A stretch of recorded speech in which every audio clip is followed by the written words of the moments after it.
омӯхтани таърих танҳо ба хотири донистани гузашта нест, балки он дурнамоест ки роҳи ояндаи миллат ва пешомадҳои давлатро равшан мекунад.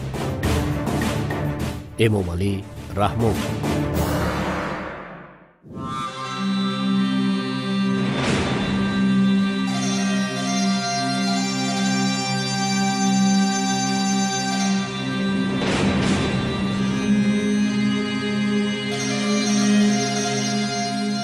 салом дӯстдорони таъриху тамаддуни коҳан.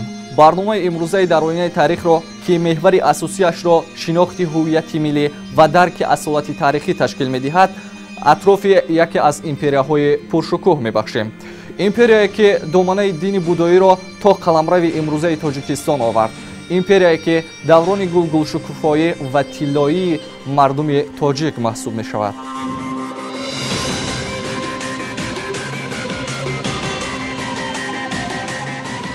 аз байн рафтани давлати юнону бохта, ҳуҷуми кӯчиҳо ва забти Осиёи Миёна аз тарафи онҳо, ҷанг бо Хитои қадим дар замони Канишкаи ду,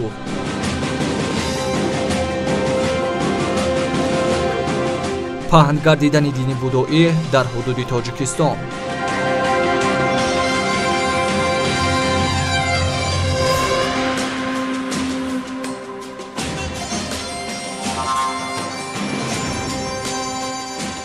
ин воқеаҳои машҳури замони императории кушониён мебошад. империяе ки аз Осиёи Миёна то қаламрави Ҳиндустон арзу тӯл дошт.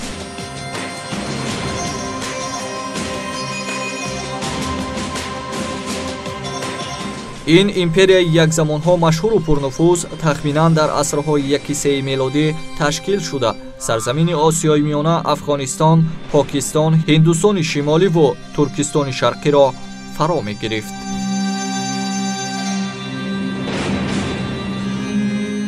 асосгузораш халқи бодиягарди орё-ҳиндуи тахорӣ ҳисоб мешавад. соли 124 то милод тахориҳо зидди давлати Порт ҷанг карданду ба подшоҳи он Артабони ду ҷароҳати маргборе расониданд. пас аз он тахориҳо тамоми сарзамини бохтарро забт карданд. таърихнигори чинӣ Хоухан шухабар медиҳад ки баъди забти бохтар кӯчманчиён ба 5 вилоят тақсим шуданд ва яке аз онҳо Гӯйшуан оянда қисмаҳои боқимондаи кӯчманчиёнро ба худ тобеъ кард. бисёр саҳифаҳои таърихи инсоният далолат мекунад ки мамлакатҳои шарқ ва ғарб бо ҳам алоқаи зич доштанд. вазифаи барномаи мо бошад саҳифаҳои нохондаву норӯшани таърихро барқарор намуда омӯхтан аст. дар таърихи Ҳиндустон, Афғонистон, Покистону Тоҷикистон ва Орёи Замин давраи кушон ҷои махсусро ишғол мекунад. давраи кушониён на танҳо давраи бузург дар таърихи халқҳои номбар шуда, балки давраи барҷастаи инкишофи таърихи маданияти шарқ ва умуман инсоният аст. зиёда аз 2000 сол пеш Осиёи Миёна ва Ҳиндустони шимолӣ, Покистон, Афғонистон ва Орёнои шарқӣ ба таркиби як давлат муттаҳид карда шуданд. империяи бузург дар он вақт аз соҳилҳои баҳри Арал сар шуда то уқёнуси Ҳинд тӯл мекашид ва дар қатори империяҳои бузурги Рим, Парфия, Хитой ҷойгир шуда буд.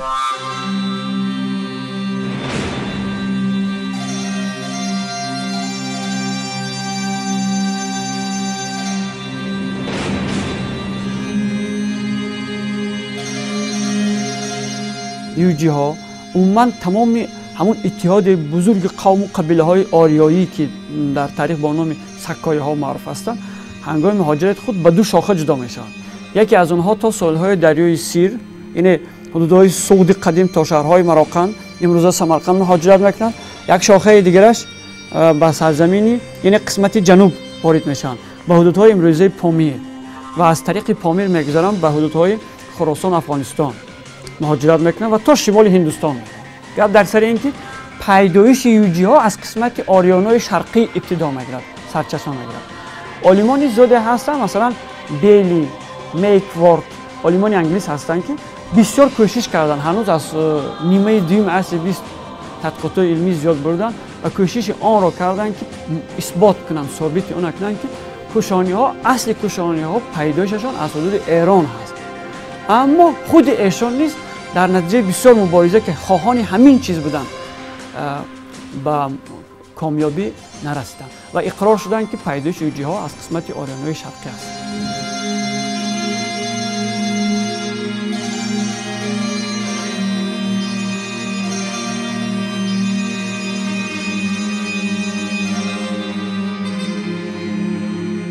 انقراض حاکمیت یونان و باختر و به عرصه سیاست آمدن سلاله‌های حاکمان کوچمنچیان خاتمه یافتن خاندان شاهی یونانی نژاد را افاده می‌کرد. برای سلطنت شاهان محلی امکانیت فراهم آمد. مرحله دولتداری کوشان کبیر به نشأنمای اقتصادیات، فرهنگ، صنعت شرایط نسبتاً تنج و آرام فراهم آورد. وسعت رابطه‌های بین خلقی از عصرهای دو یکی پیش از میلاد تا آخر عصر 4 میلادی طول کشید.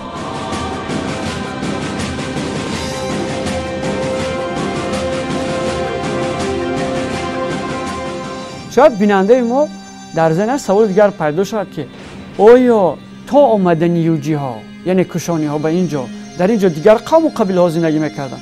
از این گفته ها شاید که چنین معنی بردارن که وطن ما اینجا نبود، ما از بیرون اینجا وارد شدیم. این گونه نیست. چرا؟ زیرا که یوجی هایی که حالا ما درباره‌شون صحبت میکردیم، اینها در خط سرحد شرقی آریانا زندگی میکردن، هم نژادان ما بودن و یونانی هایی که در اینجا حکومت داری میکردن، یعنی در باختر، حالا ما بالاتر تبعی آنها، مردم آنها اصلا همه آریایی ها بودن، یعنی با نام باختری ها معروف بودن که خویش و تبار و همخوان و اولادان یوجی ها بودن. در زبانشان 80 زی میگه که 80% زبان آنها فرقیت نداشت، عمومیت داشت، یک زبان. مردمی که مثلا از اونجا آمدن اینجا و در رفت مبارزه هایی که بالاتر ذکر کردیم، عاقبت الامر در سال 128 پیش از میلاد دولت یونان باختر برهم خورد و از همینجا دوره تشکلیابی دولتداری کوشانیان آغاز می‌شد. تاریخ سیاسی شاهی کوشان کم آموخته شده است. کوچمنچیان بعد تسخیر باختر به 5 ملک تقسیم شدند. یکی از ملک‌های جویچی‌ها گویشوان کوشان 4 قلمرو دیگر را به خود تابع نمود. شاهیگری کوشان در زمان گیرای نام حاکم برپا شده است. گیرای پدری کوچولا کاتفیز اساسگذار دولت کوشانی کبیر بوده است. هنوز در عهد کوچولا کاتفیز که آن را غالباً کاتفیز یک می‌نامند، خاک دولت کوشان هم وسیع شد. مساحت دولت از حدود باختر بیرون رفته بسیار ناحیه‌های دیگر را در بر گرفت.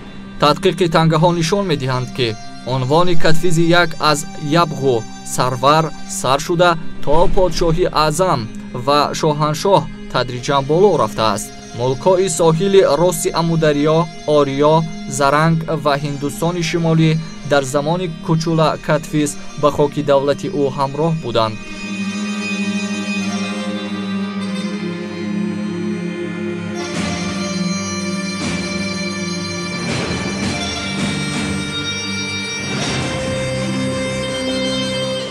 وارث کوچولا کاتفیز پسرش ویما کاتفیز دو به اصطلاح هندوستانی مرکزی موفق گشت.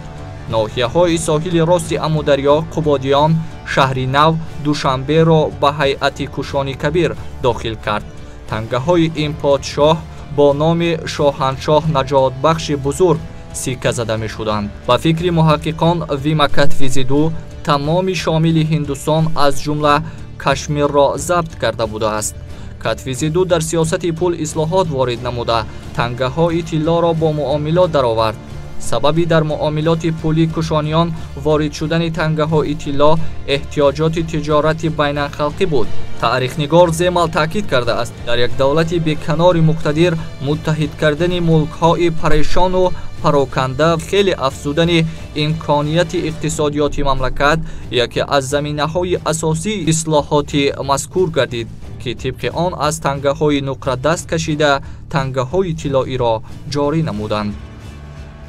دولت کوشانیان همچون دولت در زمان کوچولا کاتفیز انکشاف یافت.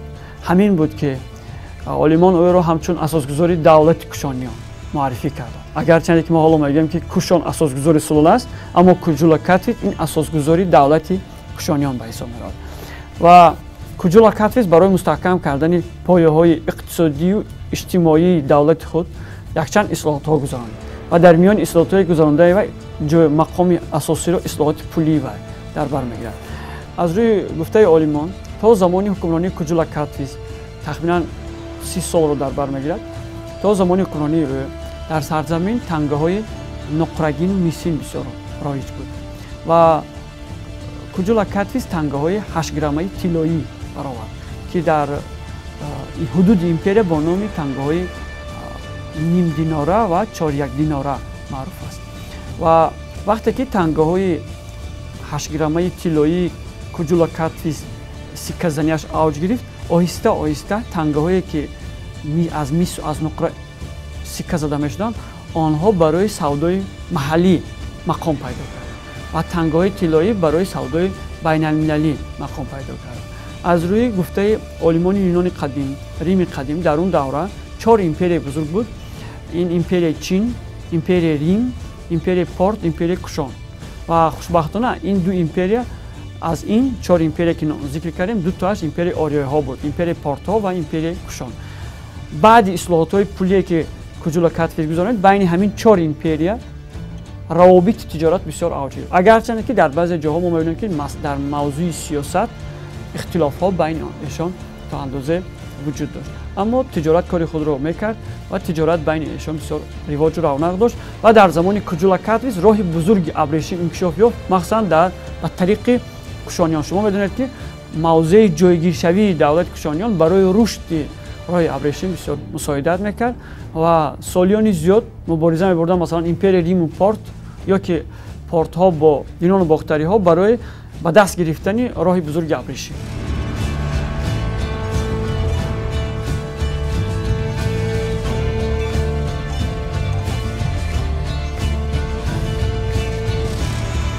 тавре мо аз тариқ иттилоъ пайдо намудем. давлати кушониён ё худ империяи кушониён ободкориҳои зиёдеро дар сарзамини кунунии Тоҷикистон ба роҳ монда буданд. мисоли он буда метавонад бозёфти шаҳрҳои қадима дар ҳудуди имрӯзаи Тоҷикистон, шаҳри Сабоҳ дар ноҳияи шаҳри Нав ва муҳимтар аз ҳама дар водии Вахш дарёфт гардидани Дайри Будо ё худ ана ҳамон Аҷинатепае ки хеле машҳур аст. кушониён яке аз ниёгони тоҷикон мебошанд. асосгузори сулҳу ваҳдати миллии пешвои миллат муҳтарам Эмомалӣ Раҳмон давраи ҳукмронии кушониёнро ҳалқаи заррини тарихи халқи тоҷик номидааст.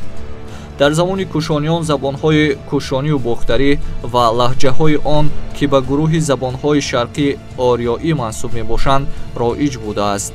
ҳамчунин забоншиносон аз рӯи навиштаҷоти гуногун аслияти худи забони кушониро низ муайян намуда онро ба гурӯҳи шимолии забонҳои шарқии ориёӣ мансуб донистанд. муттаҳидшавии 5 қабилаи кушонӣ дар водии Вахш сурат гирифтааст. сиккаҳои аввалин шоҳаншоҳи кушонӣ ки Ҳерай Санаб ном дошт маҳз аз водии Вахш пайдо шудаанд. шаҳрҳо аз ҳудуди Бохтар ё баъдан Тахористон маҳз дар давраи кушониён ривоҷу равнақ ёфтаанд. аз ҷумла дар ҳудуди мамлакати мо дар замони кушониён димнаву шаҳрҳои зиёде бунёд шудааст. бо қарори ҳукумати ҷумҳурии Тоҷикистон аз 20 январи соли 2018 оид ба иваз намудани номи шаҳру маҳалҳои маъмурии вилояти Хатлон номи ноҳияи Бохтар ба ноҳияи кушониён иваз карда шуд.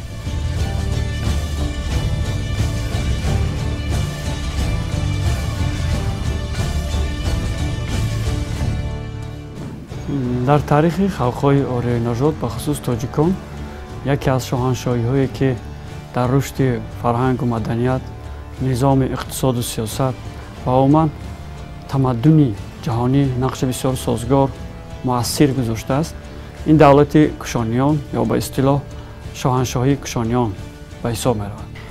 аксари олимони чӣ дохил ва чӣ хориҷ даврони ҳукмронии силсилаи шоҳони кушониёнро яке аз даврони рушди фарҳанги инсонӣ дар ҳавзаи Осиё маънидод мекунанд.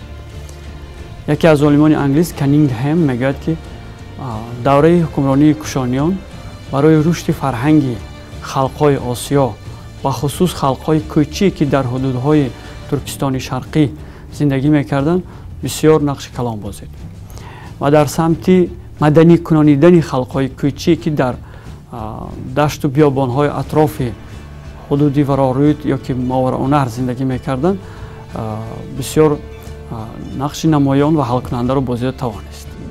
در دوران کشانی‌ها در باختر دین‌های معمولی اساساً زردشتی و بعد بودایی و نصرانی جاری بوده، دینی مانیوی هم تأثیر زیاد داشت.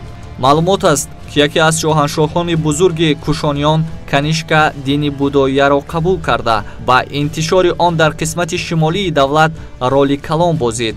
وی بیش از 1000 مؤسسه دینی بنیاد نموده. تقریبا در سال 100 میلادی انجمن سیومی کلیسای بودایی را دعوت نمود. اما ایده زیادی تاریخ‌نگاران بر آن نظرند که شاه چهارم کشانیان کنیشکای کبیر نبود پرست، بلکه زردشتی بود. ساختمان معبدهای بودایی از جانب او این تنها اعتراف دین‌های دیگر در قلمرو امپراتوریش محسوب می‌یافت.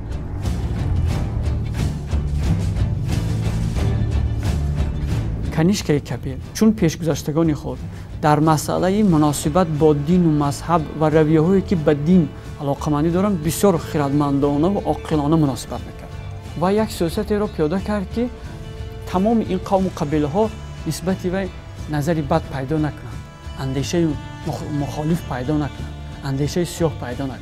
این چگونه سیاست بود؟ نسبت همه دین‌ها، نسبت همه جریان‌های دینی و رویه‌های دینی احترام قائل بود. ببینید همین سیاست رو ما در سیاست کوروش کبیر می‌بینیم و ما در برنامه‌های قبلی هم گفته بودیم که مدل دولت دنیوی را پیاده ساخته بود. همان دولتی رو که امروز ما پیاده ساختیم چون وارثان کوروش کبیر که به همه پیروان دین و مذهب‌ها احترام دارد.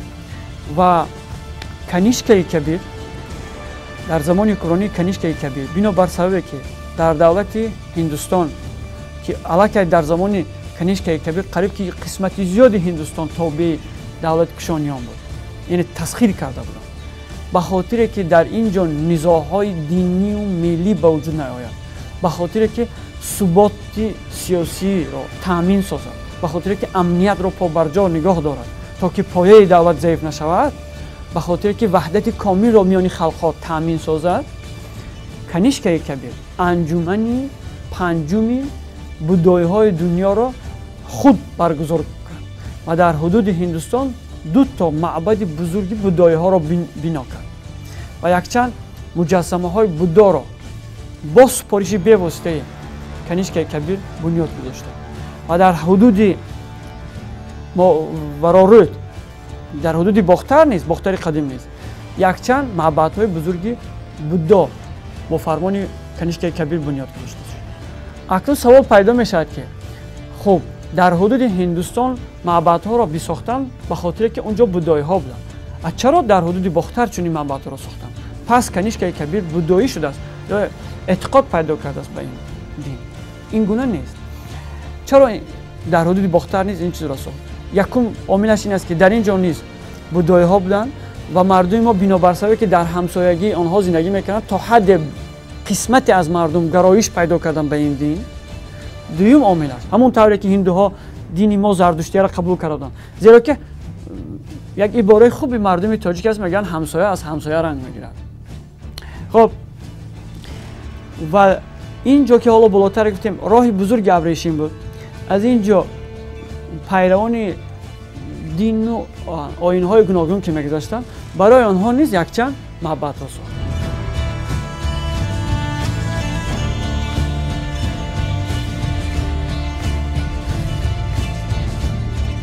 از زوال دولت کشانی را به تجاوز دولت جوان ساسانیان وابسته می‌کنند. مورخ عربی طبری می‌نویسد که نخست از ساسانیان اردشیر یک مرو و بلخ و خوارزم را تا حدود اقصای خراسان ضبط کرده است. دولت کشان مبارزه را ضد پادشاهی ساسانیان برداشتن نتوانست و تخمینا در عصرهای 3 میلادی پراکنده شد.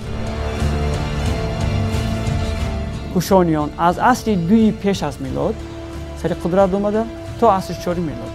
حالا در بعض سرچشمه‌ها ما می‌خوانیم که کشانیان 400 سال حکومت داری کردند.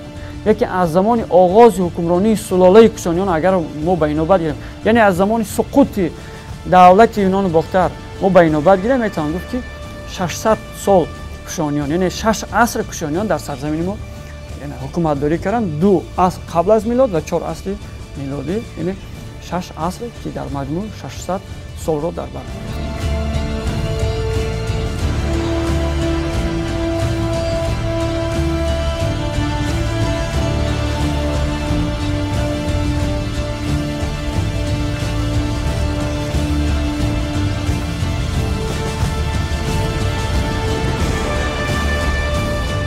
бинандагони азиз, инҷо фарҷоми барномаи дар оинаи таърих аст ки мо шуморо атрофи пайдоиши як империяи бонуфуз дар осиёи марказӣ бо номи кушониён то ба заволи он нақл намудем. мисли ҳамеша дӯстдори таъриху тамаддуни худ бошед.